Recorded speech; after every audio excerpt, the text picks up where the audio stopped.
بعد میگه ادامه دادیم تا حالا رسیدیمش به 50 هکتار.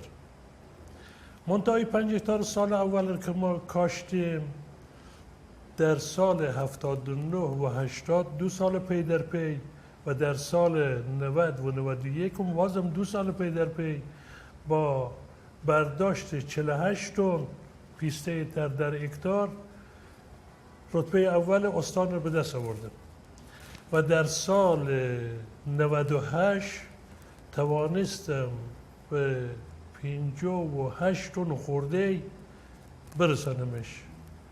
همین باغ 5 هکتار اول. از بچه هاتون برای ما بگین.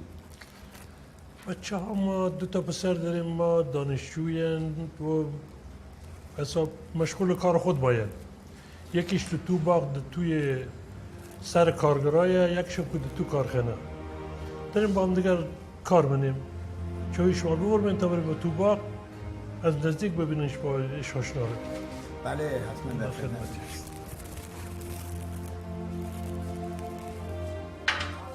ببرمین. خواهش میکنم ببر.